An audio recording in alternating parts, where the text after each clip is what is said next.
우리 스가랴 강의를 계속하고 있는데 스가랴 5장입니다. 5장 1절로 11절 전체 말씀 제가 봉독합니다. 우리 각 집에서 예배 드리시는 분들도 아이들과 같이 성경책 다 펴셔요. 성경책 다 펴시고 함께 눈으로 제가 봉독할 때 따라 읽으면 좋겠습니다. 스가랴 5장 1절로 11절 말씀 제가 봉독합니다. 내가 다시 눈을 들어 본즉 날아가는 두루마리가 있더라. 그가 내게 묻되 내가 무엇을 보느냐 하기로 내가 대답하되 날아가는 두루마리를 보나이다. 그 길이가 20규빗이요 너비가 10규빗이니이다. 그가 내게 이르되 이는 온 땅 위에 내리는 저주라.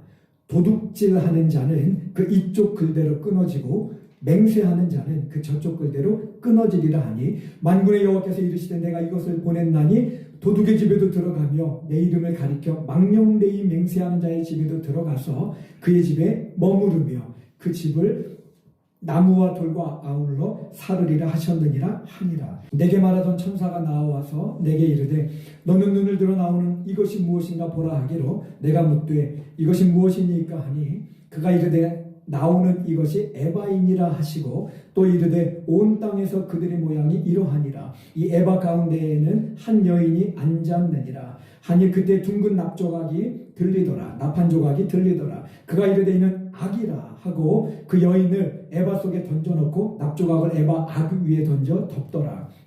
내가 또 눈을 들어본즉 두 여인이 나오는데 학의 날개 같은 날개가 있고 그 날개에 바람이 있더라. 그들이 그 에바를 천지 사이에 들었기로 내가 내게 말하는 천사에게 묻되 그들이 에바를 어디로 옮겨 가나이까 하니 그가 내게 이르되 그들이 신할 땅으로 가서 그것을 위하여 집을 지으려 함이니라. 준공되면 그것이 제 처소에 머물게 되리라 하더라. 아멘. 할렐루야. 네, 오늘 이 자리에서 함께 예배하는 여러분들 환영하고 축복합니다. 또 우리 각 가정에서 아이들과 함께 예배하고 있는 우리 성도들도 주님의 이름으로 안부를 묻습니다. 요즘 코로나 때문에 교회들이 많이 어렵고 또 큰 교회도 헌금도 많이 줄고 또 성도수도 많이 줄고 작은 교회들은 뭐 더 어렵겠죠. 그렇다고 그러더라고요. 근데 어떤 목사님이 성도수가 그렇게 주는데 얼굴에 그냥 희색이 만연하더래요. 그 이상한 목사잖아요. 그래갖고 목사님 물었대요. 지나가는 한 성도가 목사님 성도수가 주는데 왜 그렇게 좋아하세요? 그랬더니 목사님이 뭐라 그랬냐면 저는 교도소 목회하거든요. 아재 개그 신석기 시대. 자, 옆에 분 보시면서 오늘 말씀의 제목 함께 나눕니다. 죄에 대한 심판 경고와 삼위시는 은혜. 네, 오늘 이 말씀 가지고 함께 나누겠습니다. 강원도 태백 골짜기에 예수원을 세우시고는 청빙과 기도의 삶을 본으로 보여주셨던 대천덕 신부 아시죠?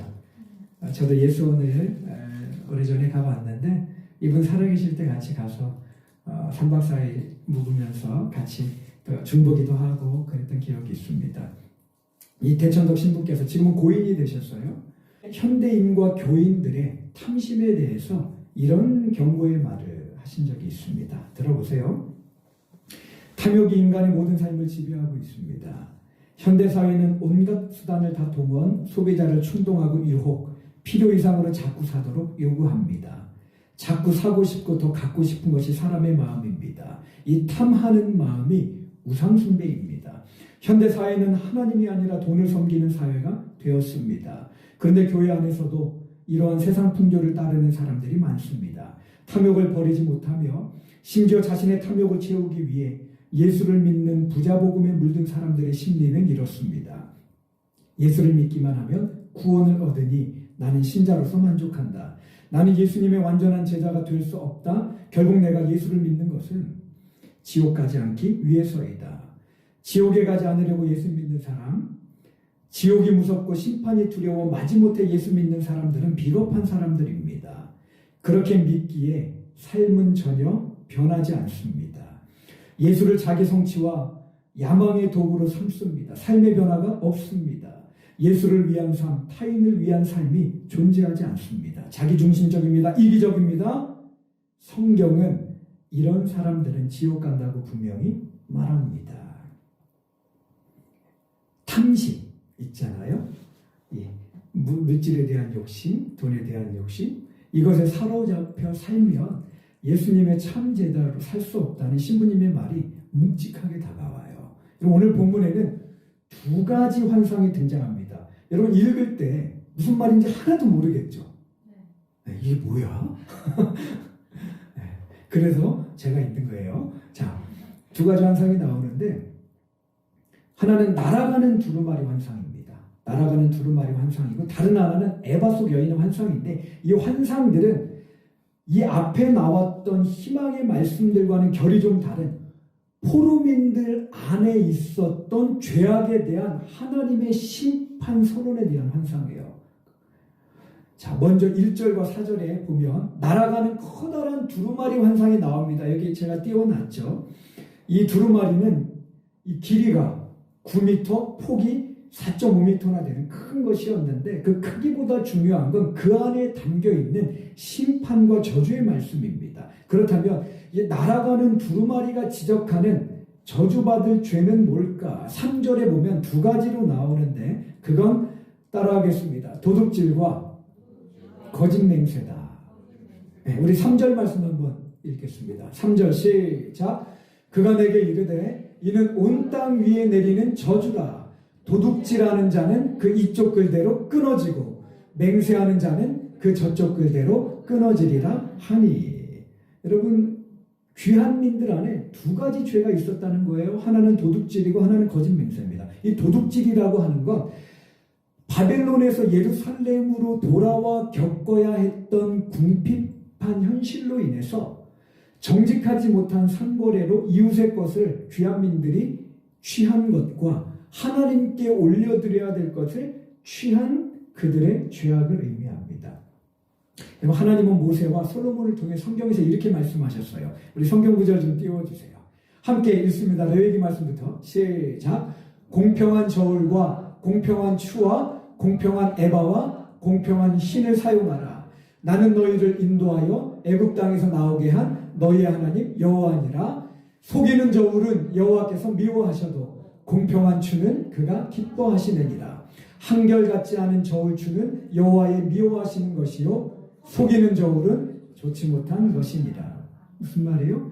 내 배나 통장 잔고 늘리겠다고 남을 속여서 다른 사람 배고프게 하지 말라는 거예요. 그러나 오늘날 세상에는 이런 악인들이 굉장히 많습니다.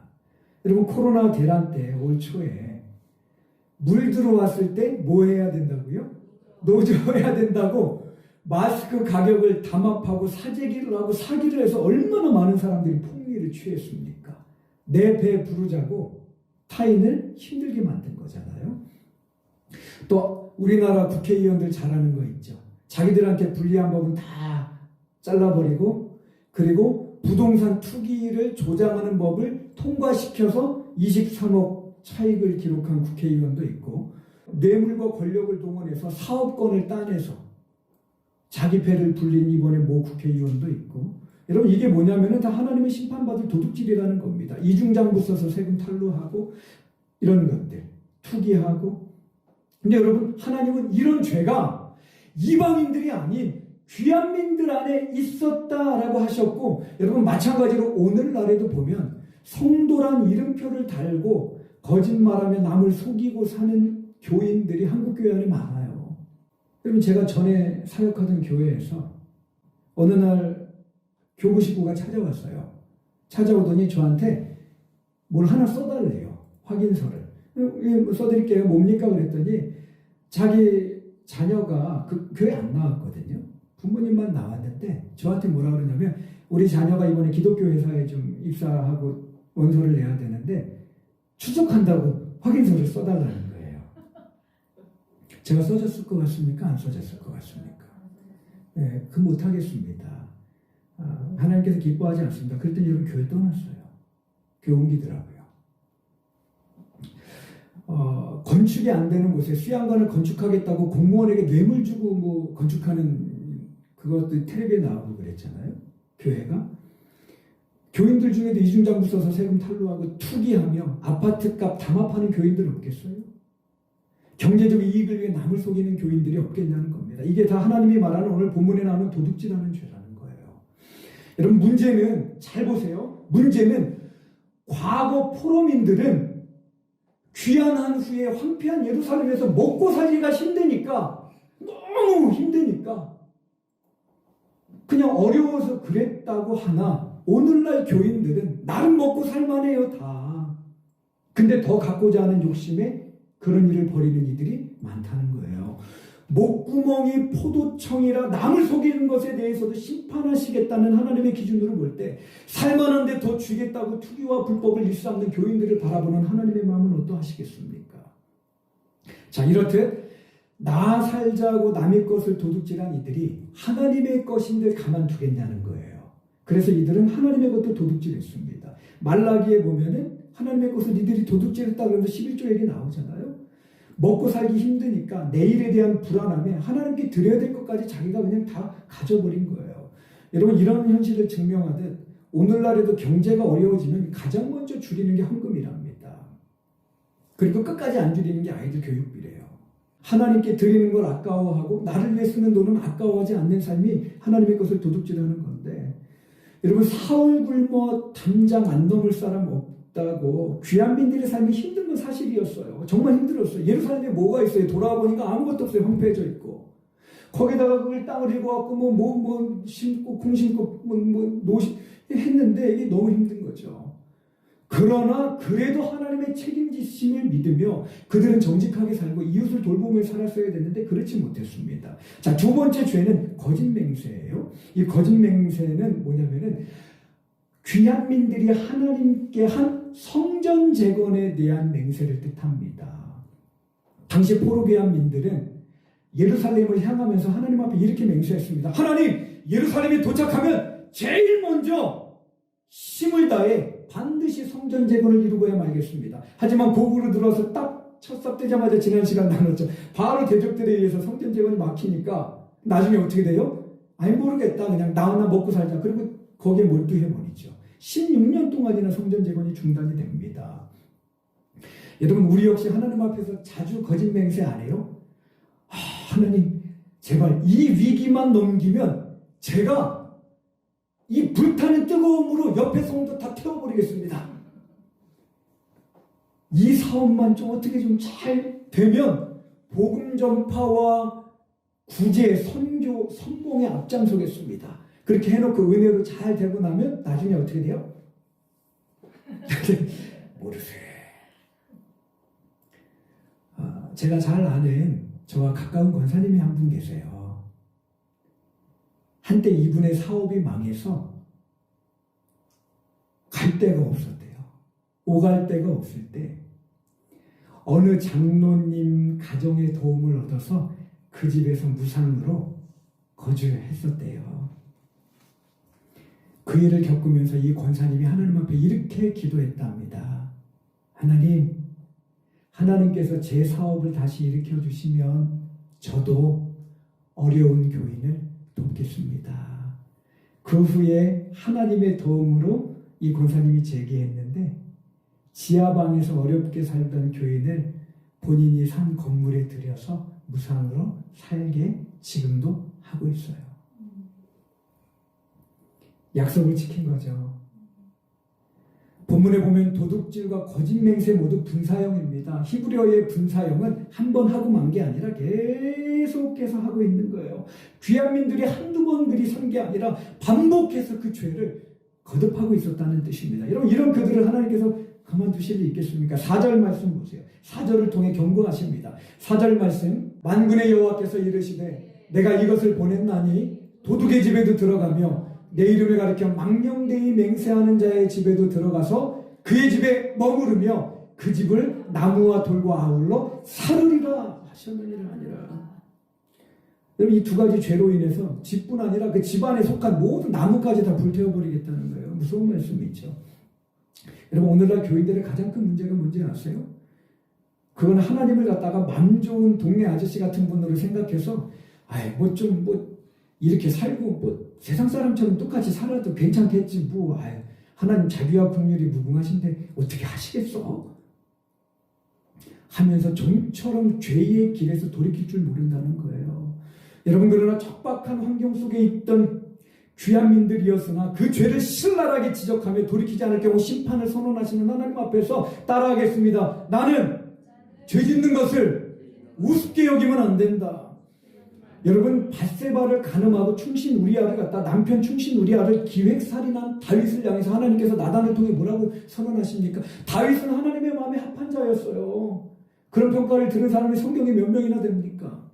그런 다윗이었음에도 불구하고 하나님께서 딱 죄를 짓자 뭐라고 선언하세요? 다윗, 너의 집에 칼이 끊이지 않을 거다. 여러분, 이 말씀대로 되잖아요. 나중에 아들들이 압살롬 거듭거듭 반역해서 아버지 죽이겠다고 나중에 칼을 들고 일어나잖아요.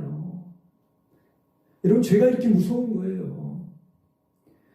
저와 여러분 안에 아직도 끊지 못하는 죄가 있다면 성령의 능력으로 예수님의 십자가 보혈의 권세를 끊게 되는 은혜가 있게 되기를 축복합니다.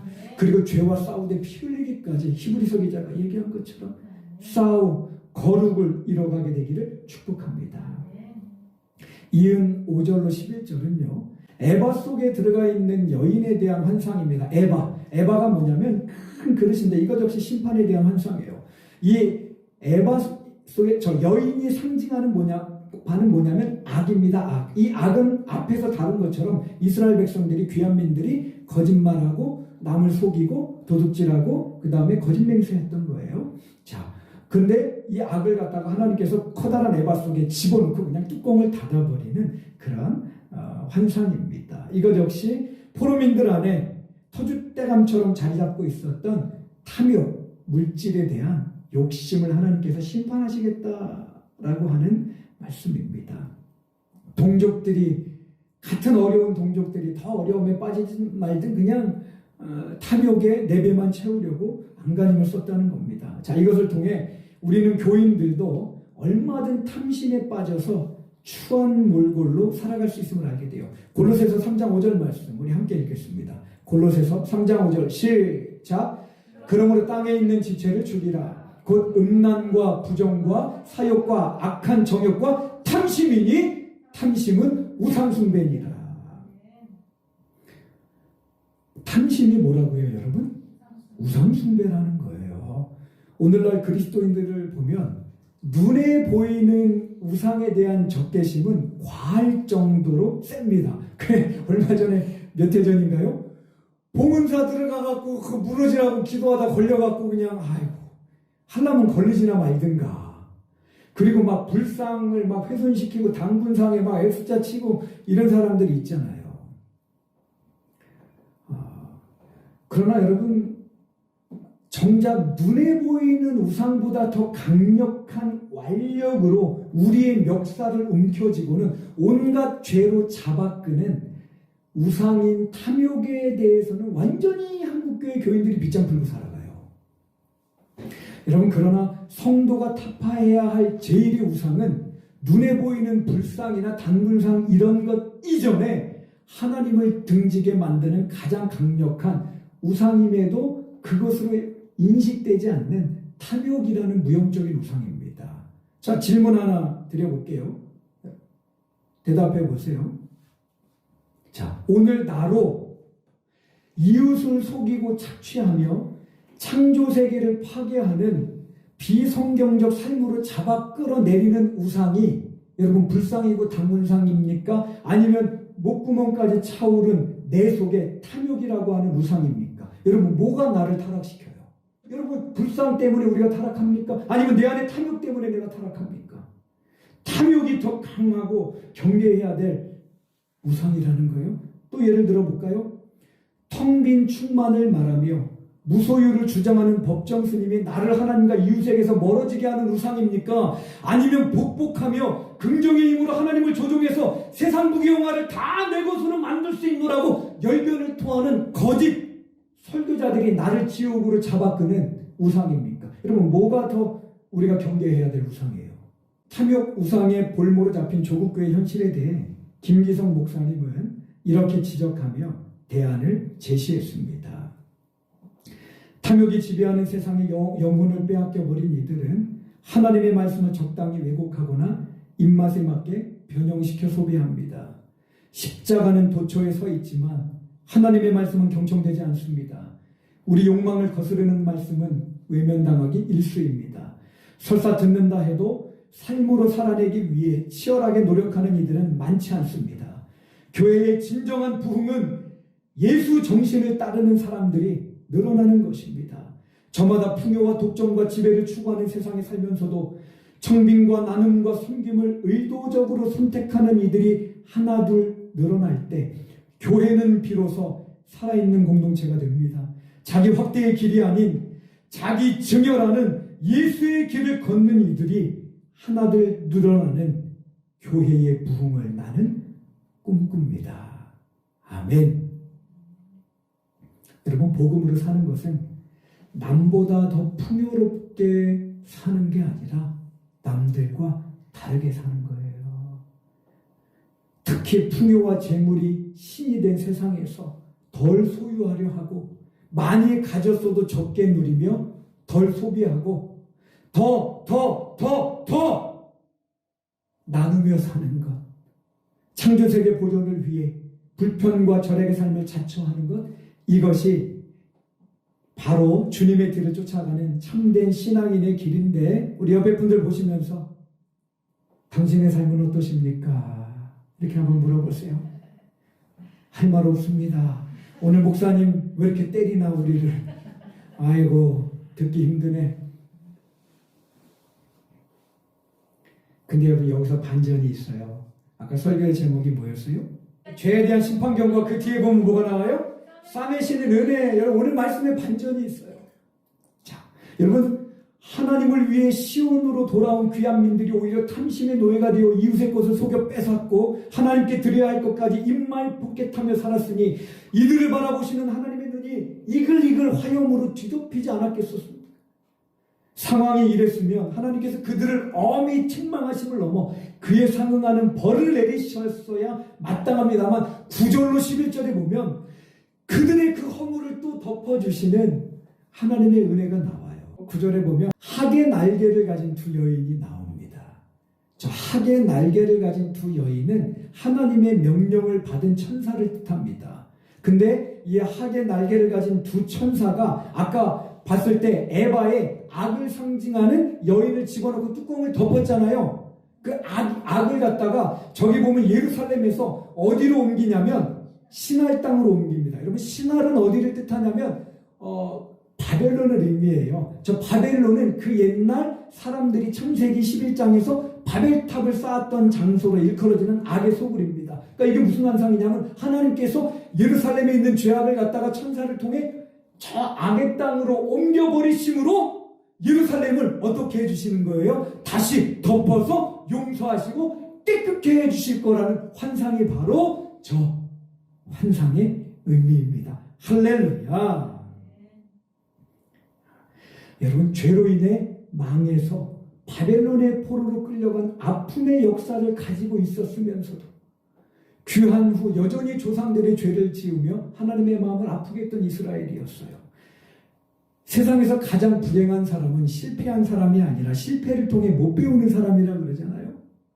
이 말처럼 이스라엘은 죄로 인해 하나님으로부터 초죽음이 되도록 두드려 맞았으면서도 못 배우고는 여전히 탐욕에 빠져 하나님과 이웃에게 악을 저지르며 살았던 겁니다. 이쯤 되면 이것들이 이제 구제불능이다, 아이 모르겠다 하고 버리셨을 수도 있는데 하나님은 그들 속에 있는 죄악을 정결케 하심으로 다시 품는 은혜를 베풀어 주십니다. 할렐루야. 이 말씀 앞에서 우리는 날마다 죄와 벗하며 당신의 마음을 너덜너덜하게 만드는 구제불능의 우리를 포기하지 않으시는 하나님의 사랑을 발견하게 돼요. 여러분, 텍사스 가보셨어요? 텍사스에 가면 샌안토니오라고 하는 큰 도시가 있죠. 텍사스에 있는 샌안토니오에서 목회하는 맥스 루케이도 목사님이라고 여러분 아주 유명한 분이에요. 책도 많이 쓰고 이분이 언젠가 댈러스의 한 교회를 찾아서 설교하면서 들었던 자기 자신의 체험에 대한 고백입니다. 이 맥스 목사님은 텍사스에서 태어나 어릴 적 바다를 한 번도 본 적이 없대요. 10살 땐가 11살 땐가 그 캘리포니아에 있는 삼촌을 방문해서 그 삼촌과 함께 산타모니카 해변을 갔답니다. 여러분 생각해 보세요. 한 번도 바다를 못 본 아이가 펼쳐진 막 그 이 백사장과 끊임없이 밀려오는 파도를 보면서 눈이 막 휘둥그레지고 그래서 넋을 잃고 말았답니다. 맥스를 가장 감동시켰던 것은 끊임없이 밀려오는 파도였대요. 삼촌 말에 의하면 1년 전에도 또 앞으로 1000년 뒤에도 계속해서 밀려올 파도 말입니다. 그래 이 파도와 시간 가는 줄 모르고 놀았던 그날의 경험을 맥스 목사님이 이야기하고는 성도들 한 사람 한 사람을 쳐다보면서 이렇게 이야기했답니다. 하나님의 은혜는 끊임없이 밀려오는 파도 같아서 1000번을 넘어져도 우리를 향해 다시 밀려옵니다. 근데 여러분 이렇게 말하는 순간 하나님의 은혜가 그 예배당에 파도처럼 밀려왔고 온 성도들이 그 은혜에 압도되어서 여기저기서 울음이 터졌답니다. 여러분 이 일화를 소개하면서 선한목자교회 유기성 목사님이 그에 대한 교훈을 이렇게 적었더라고요. 은혜가 돼서 나눕니다. 우리는 은혜의 파도 앞에 서서 이렇게 고백합니다. 하나님, 제가 지난주에 또 넘어져 말이 채 끝나지도 않았는데 하나님의 용서의 파도가 우리를 덮치고 지나갑니다. 하나님, 제가 지난주에 또 죄를 지었단 말, 다시 은혜의 파도가 우리의 말이 끝나기도 전에 우리를 씻고 지나갑니다. 그렇습니다. 이해할 수 있다면 은혜가 아닙니다. 가늠할 수 있는 크기라면 은혜가 아닙니다. 머리를 세차게 흔들며 다른 건 몰라도 이것만큼은 절대 용서받을 수 없을 거야 라고 생각할 때도 하나님의 용서와 은혜의 파도는 우리를 향해 밀려옵니다. 십자가를 바라보면 누구나 알 수 있습니다. 머리로도 지식으로도 경험으로도 이해되지 않는 것이 우리를 향한 하나님의 은혜입니다. 이 은혜 앞에서 우리가 할 수 있는 것은 오직 감사뿐입니다. 할렐루야. 여러분 끊임없이 밀려오는 파도처럼 하나님의 사랑 역시 죄와 허물로 더러워진 내게 끊임없이 밀려온다는 고백이에요. 이런 하나님의 무궁하신 은혜와 사랑을 여러분 누리고 살고 있는지 모르겠어요. 옆에 분에게 한번 물어보세요. 멀리 떨어져 있으니까 괜찮아요? 마스크 다 하고 있으니까 누리며 살고 계십니까? 누리며 살고 계십니까? 네. 심판의 메시지를 듣고도 죄에서 돌이킬 줄 모르는 것도 심각한 문제입니다. 하지만 온갖 죄에 더러워졌어도 긍휼을 의지해 나아가면 끊임없이 밀려오는 파도처럼 나를 덮고 또 덮어주시는 하나님의 용서와 은혜를 못 받아들이는 것도 그게 어쩌면 더 큰 문제예요. 여러분 사람이 죄를 지어 지옥 가는 거 아니잖아요. 하나님의 용서를 회개함으로 받아들이지 못하니까 지옥 가는 거예요. 내 죄를 덮지 못할, 여러분 주님의 은혜가 덮지 못할 죄가 어디 있어요? 은혜가 죄를 이기게 해야 되는데 많은 사람들이 내 죄로 은혜를 이기게 만들어갖고 맨날 죄책감 가운데 눌려서 자유하지 못한 가운데 살아가고 있단 말이에요. 하나님의 은혜 안에 끊임없이 밀려오는 파도처럼 나를 회복시켜 주시는 은혜 안에 여러분 자유함 가운데, 기쁨 가운데, 감사 가운데 살게 되기를 축복합니다. 여러분 스가랴를 통해 이 말씀을 들었을 때 죄에 대한 신랄한 지적과 심판 선언 앞에서 주눅들어 있던 귀한민들 안에 얼마나 큰 소망이 일었겠으며 새로운 삶을 다짐하지 않았겠습니까?